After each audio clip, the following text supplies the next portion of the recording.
What is going on, investors? This is going to be a follow-up video on how to read the income statement. In this video we are going to read a balance sheet. This is going to be a tutorial on how to read a balance sheet. When you are reading a balance sheet, what things to look at, what to expect from a balance sheet. So what a balance sheet does is, what a balance sheet tells you about a company is, what are the assets the company has, and what are the liabilities the company has, and what are the long-term assets, what's the debt like. Those are some of the things that you can expect from a balance sheet. Basically, what is the net worth of the company if everything was to be liquefied? What is the real value of the company? What is kind of the book value of the company if everything was to be liquefied? Those are some of the things that you can expect from a balance sheet. So with that said, let's start reading the balance sheet for Kimball Electronics. This is a company that we read the income statement for. Now we are reading the balance sheet. We are using the website Seeking Alpha. Again, you can use the 10Ks to do that. You can use the 10Qs, whatever makes you feel better. You can use multiple apps, whatever makes you feel better. I like Seeking Alpha because it gives me a quick overview of the last 9 to 10 years of the company's performance. So let's start with the balance sheet. The first thing that we see on the balance sheet over here is cash and short-term investments. So cash and equivalents is mentioned here. How much cash does the company have? Total cash and short-term investments are mentioned here.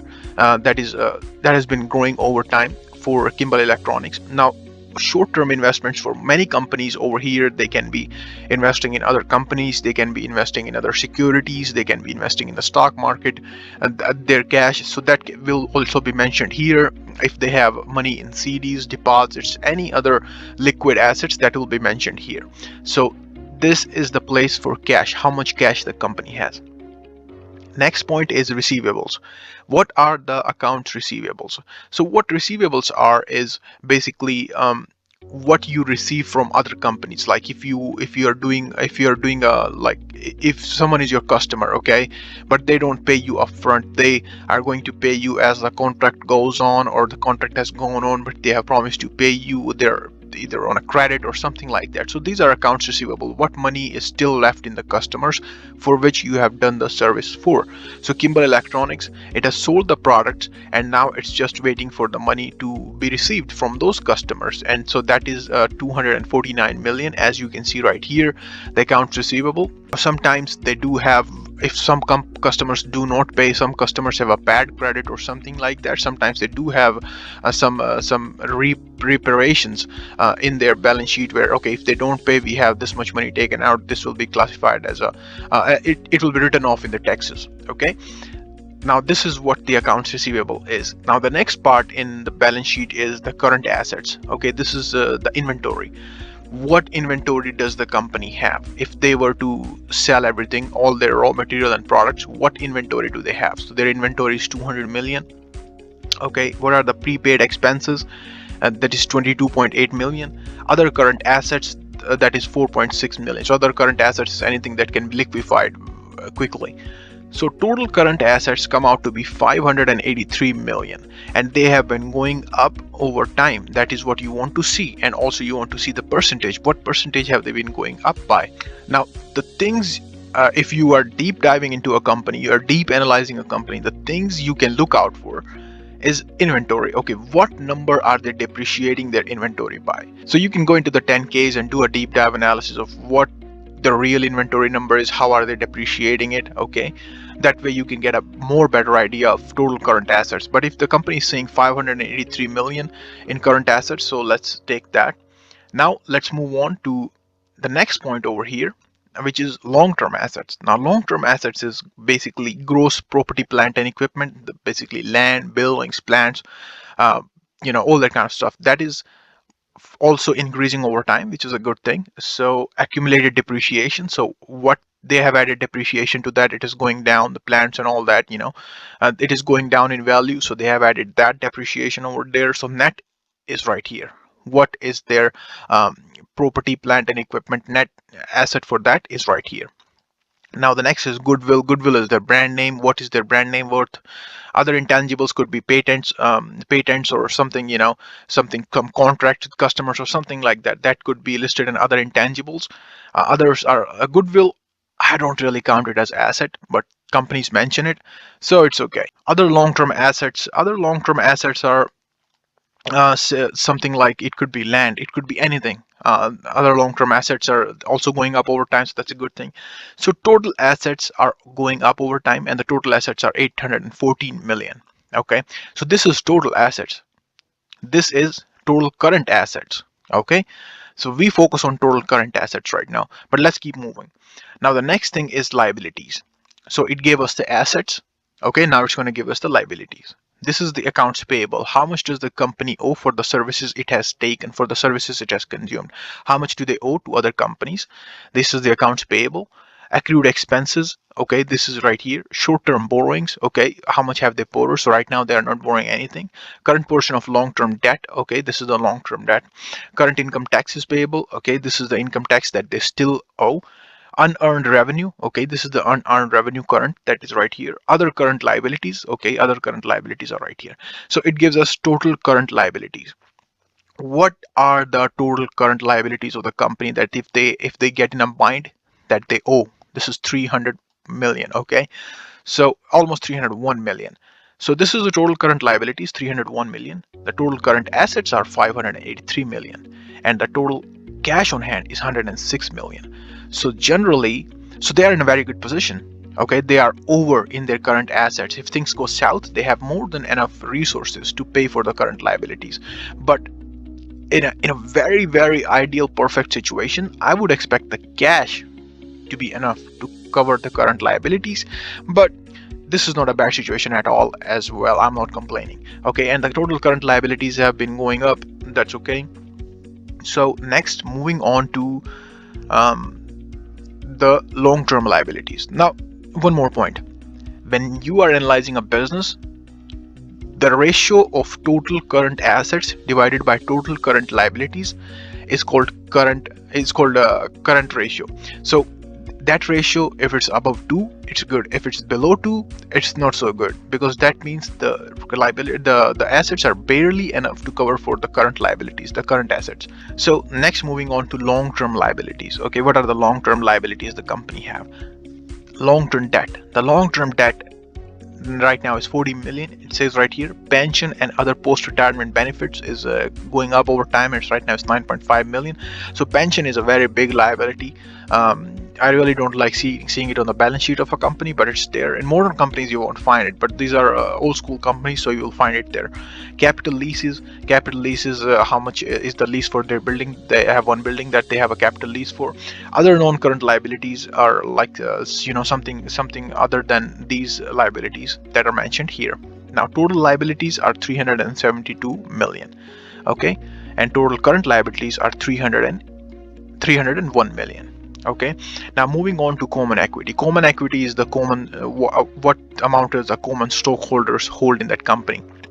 So it starts with common stock. Okay, this is the amount of common stock. Then we go to additional paid in capital. Okay, then we go to retained earnings. Okay, then we go to treasury stock. Okay, then we go to comprehensive income and other. Okay, so this is the basic number that I'm looking at here is total common equity. Total common equity is basically what is available to the shareholders, what is available to buy for the shareholders. Okay, total equity is basically the number that I'm looking for. Total assets minus total liabilities. So total equity is what I use to count the return on capital, to count the return on assets, okay, to count the return on equity, to count the return on assets. This is the term that I use to see how much the company is returning. Okay, how much the company is actually making money for me. What's the return like? And this is a very important, very important number, because the based on the return, how much the return on equity is, you can compare the competitors, you can compare multiple companies, and the better the return is, the better the company is, the better the purchase will be if you buy that company. Okay, total liabilities and equity is mentioned right here, 840 million. Moving on to the supplemental items on the balance sheet. Okay, total shares outstanding on filing date. This gives us the total amount of common shares outstanding on the filing date. Total common shares outstanding is right now 25 million, and you can see it's going down over time, which is a good thing because the company is buying back its shares. Okay, next is book value per share. Now book value per share is what the assets are divided by the common stock. So the total current assets divided by the common stock. If the company has to liquefy everything tomorrow, what it will be. Now, tangible book value.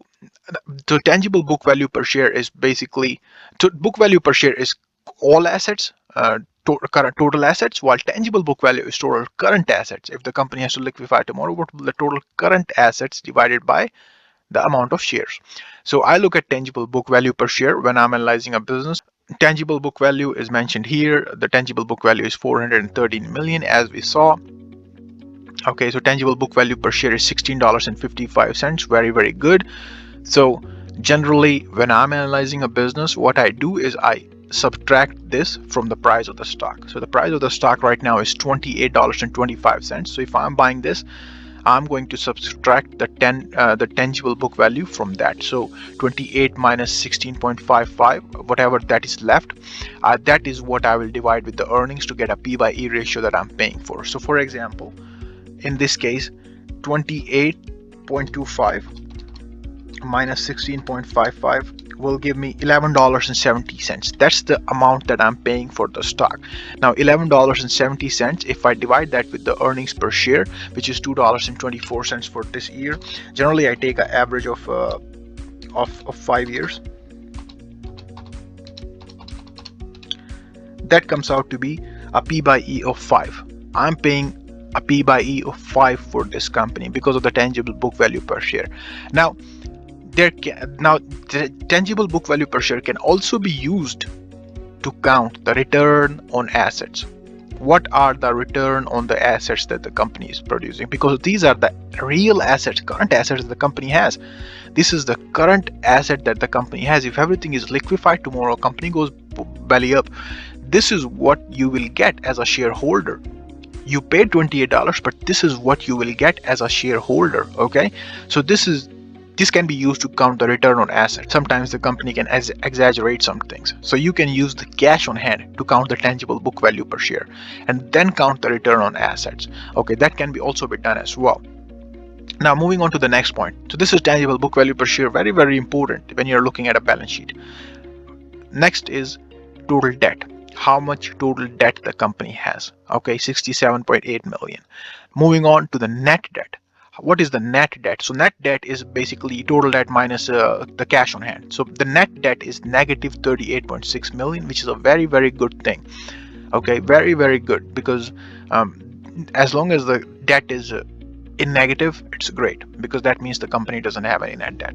Land, okay, so the land they have is 15 million. Buildings total they have is 84 million. Machinery total is 309 million. Full-time employees, they have been going up. They have 6,400 employees now. Total employees is 6,400 employees. So that is what a balance sheet tells you. It tells you the assets, it tells you the employees, it tells you the debt, it tells you the total stockholders equity.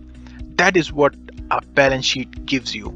It is a very, very important document, and if you want to dive deep into any of these, so first you research it deeply, look at it deeply. Okay, where are they paying how much money? Then once you have some questions, okay, this is questionable. Inventory, how are they depreciating this inventory? What are they counting in that inventory? Then you go deep.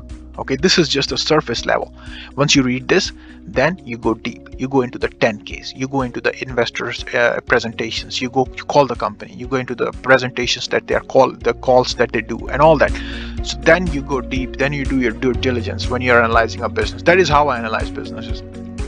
So this was a quick tutorial on how to read the balance sheet. Today we read the balance sheet of Kimball Electronics, which is one of my holdings. If you like this type of content, please don't forget to like and subscribe. Next, we will do a cash flow statement tutorial. Thank you for watching. This is the Frugal Investor signing out.